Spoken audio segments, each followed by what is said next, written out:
строй. Начальник учебного центра подполковник Лазар. Здравствуйте, товарищи! Здравия желаю, товарищ генерал-майор! Товарищ генерал-майор, рядовой триллер для принятия военной присяги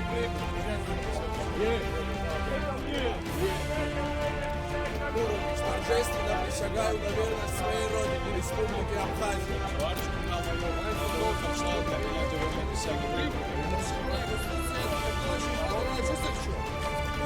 Я, Францлав Иванович Абхазович, торжественно присягаю на верность своей родине, Республике Абхазия. Есть. Для принятия военной присяги ко мне. Есть. Сексапил обстык, офицера клуб сыкала шесылку. И столбом, конституция, закон, кепсис, хрянцы, шесток. Дарбанар пысалаки запшу паррацара, толбачта цара и псадки лахчара. Человек, находясь здесь, ни психологически, ни физически травмирован не будет. Пойти, отслужить, отдать долг Родине и гордиться тем, что вы смогли пройти все это и дальше работать на благо нашей страны, нашей республики.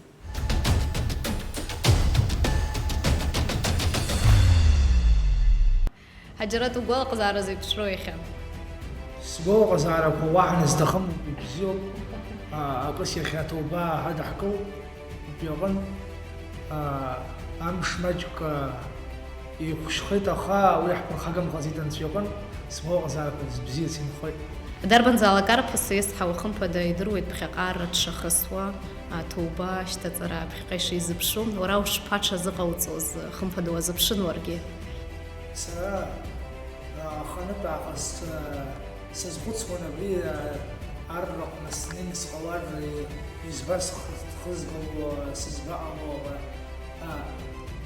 خاسناي مش كل يوم مش ساش سلانزا يها سبوكاو شيوخان يستقم بسقز شاخا سناش سوى سويز ونسب شا سقوة وحني بدر يحاس وشاب سخت يحاساش تسوي Шишпах курс молодого бойца зырхё матч глаза открылся.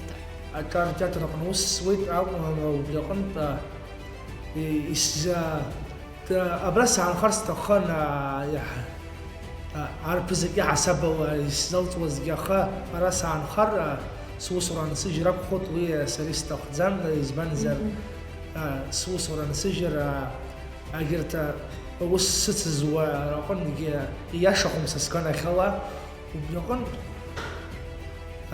سيس بخيت قرص موضوع بيساعد خصوص ويقرا حد مربق زيت يزيد واحد زريه اذا اقتز ويش هو حزنقوي بتوحق سنه دچگن کخلا حق بشوازره تعشر زحن خوجك تكبخكره دوب رغويتو حري حزدر زم برزحن ماچكس زيتا فرتستخوب وتعشش باخو بشوازي وارحوز خمفه دايخا يغلن يزبون رغوي رلا غيرزي لاجو يسب جرغون رختا سرگيست خو نار صرا سويز سوق وتصب شارز ستات يسب جرغون ار وتصاري حيو زي الخوطه اخذ عربس أجاك وهوزر عر دم سقوة تنخر دبجوب حسبيان قد سرا أخذت زرخاتو عر يقول ويزي بشاوت يقوتي بشاوت يها أدو يدوني خبشوشة تشكخوت يها أبشر يوت عرق نتسر بس بيان قد شرس شقار وخصلو بحقا يوزبشو بانا قرالا بشش بس زار خست زقن وبيزا شبسكو برخص خزكو ناس نويسنا سكتور قازر اتسر سويتوب زبانا وزرا يسيلك زو مرخ سنه نخار قازر شقسنا نخار يسيلك زو بيقول اكتور راح اتسر سويتوب بششوك ساتراس صونوحت ترى باوزوس ابسو كارت ونسيت قنا اكتور قازر قشا صوفا معو Даша сцара густоит хымпада уара иуқло аҿар рацәаҩуп ирауҳәарц иуҭаху ирабжьоугои.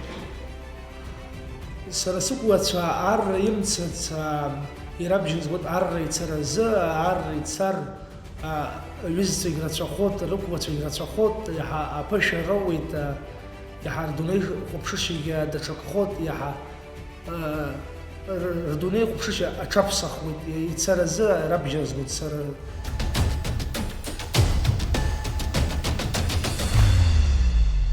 Эдгар, спасибо большое, что уделил нам время и готов ответить на все наши вопросы. Расскажи, где ты родился, где ты вырос, где ты проживаешь? Я родился в Санкт-Петербурге, вырос в Абхазии и уже по окончании второй Сухумской средней школы уже начал получать высшее образование в Москве. Обучался в бакалавриате, магистратуре МГИМО МИД России. В данный момент являюсь уже аспирантом Московского государственного университета имени Ломоносова по специальности политология. Я в семье один, и, скажем так, с раннего возраста, в первую очередь благодаря усилиям родителей, занимался аспектами, связанными с личным образованием. Немного про свою учебу, про высшее образование, где ты ее получил и где ты сейчас находишься, чем занимаешься. Я начал интересоваться международными отношениями в достаточно раннем возрасте, наверное, 12-13 лет, принимать участие в профильных мероприятиях, конференциях научных, пытался самостоятельные работы писать по данному направлению. И достаточно рано созрел к тому, чтобы, скажем так, в политической сфере получать образование, работать в дальнейшем.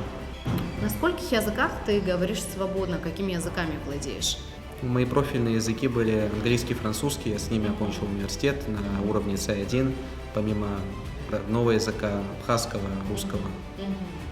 Ну и, конечно, расскажи, как прошла присяга, ты к ней готовился, в итоге поделись своими эмоциями. Без каких-либо нареканий, ребята очень многие переживали, готовились к этому длительное время, ждали.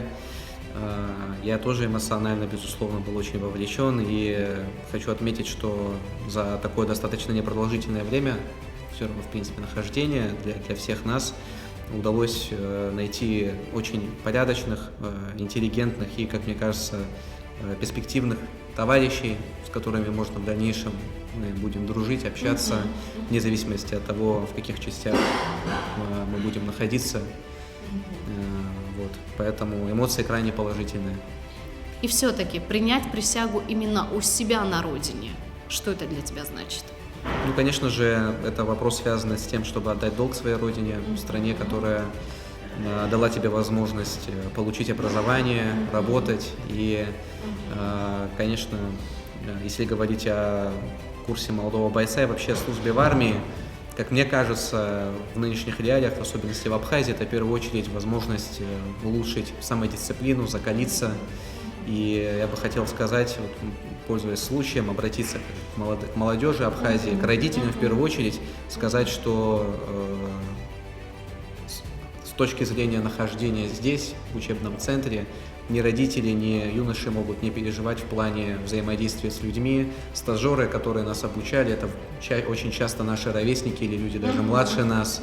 Офицерский состав всегда входит в положение, если у человека есть какая-либо потребность в содействии, скажем так, в том или ином вопросе. Никогда эти просьбы не игнорируются, максимально дружелюбное, по-человечески теплое отношение. И есть различного рода, на постсоветском пространстве, скажем так, различного рода стереотипы о службе в армии. И в случае с абхазской армией это не так. И человек, находясь здесь, ни психологически, ни физически травмирован не будет. И может относительно этого не беспокоиться, что мне хотелось бы об этом в первую очередь сказать, потому что знаю сам, что многих отпугивает именно подобного рода стереотипы служения в армии. А учебу ты будешь продолжать? Остаешься здесь, в Абхазии, или же продолжишь в России? Я уже с 4-го курса бакалавриата начал работать. Я какое-то время работал на телеканале Russia Today, затем работал с Владимиром Соловьевым, был его выпускающим редактором, занимался развитием проекта «Соловьев Лайв». Как бы в медиасфере изначально начал работать, поскольку как раз-таки знания иностранных языков и международной повестки были там применимы. И очень многие выпускники МГИМО на самом деле начинают свою профессиональную деятельность именно в медиасфере, в международных каналах, либо в чисто российских новостных агентствах, СМИ. На текущий момент я являюсь аналитиком экспертного института социальных исследований. Это ОНО, созданное в Москве, в Российской Федерации, занимающееся, скажем так, смысловым сопровождением государственной политики в разных сферах, просветительской деятельностью, политическим образованием. И являясь как раз аспирантом МГУ, я планирую в дальнейшем продолжить углублять свои знания в этой сфере. У меня есть уже согласованная тема кандидатской диссертации, которая связана с имитационной демократией в странах Запада. Это достаточно уникальная работа, поскольку за прошедшие десятилетия там термин имитационная демократия, он в основном применялся в отношении стран постсоветского пространства, но практически никто из исследователей не рассматривал данное понятие через призму опыта западных государств, поскольку в этих странах на сегодняшний день и в сфере СМИ, и в сфере, скажем так, избирательных процессов и во многих других аспектах жизни наблюдается трансформация демократических институтов. И это достаточно глубокая тема, я хочу ее продолжить уже после несения срочной службы. И моя научная стезя, скажем так, которой я сейчас занимаюсь, она хорошо коррелируется с моей профессиональной деятельностью текущей. Я надеюсь, что и в дальнейшем мне удастся таким образом параллельно и обучаться, работать и совмещать практическую научную деятельность. Эдгар, спасибо за открытость, за честность. Мы желаем тебе успехов в твоих начинаниях и дальнейшем пути.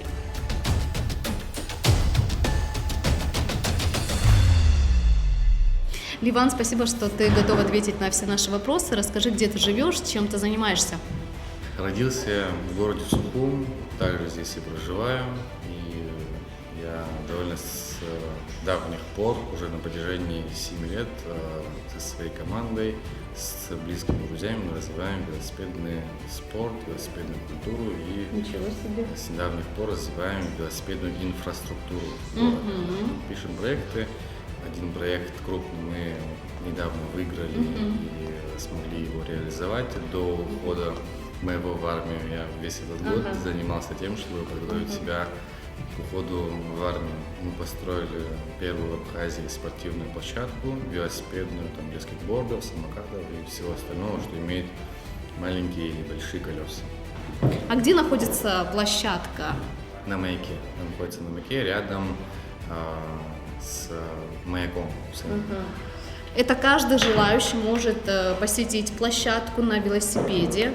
Это просто открытая площадка для всех желающих, кто хочет покататься там на самокате, велосипеде, роликах и всем остальном. Я так понимаю, ты близко к спорту. А почему именно велосипедная система? Почему велосипеду?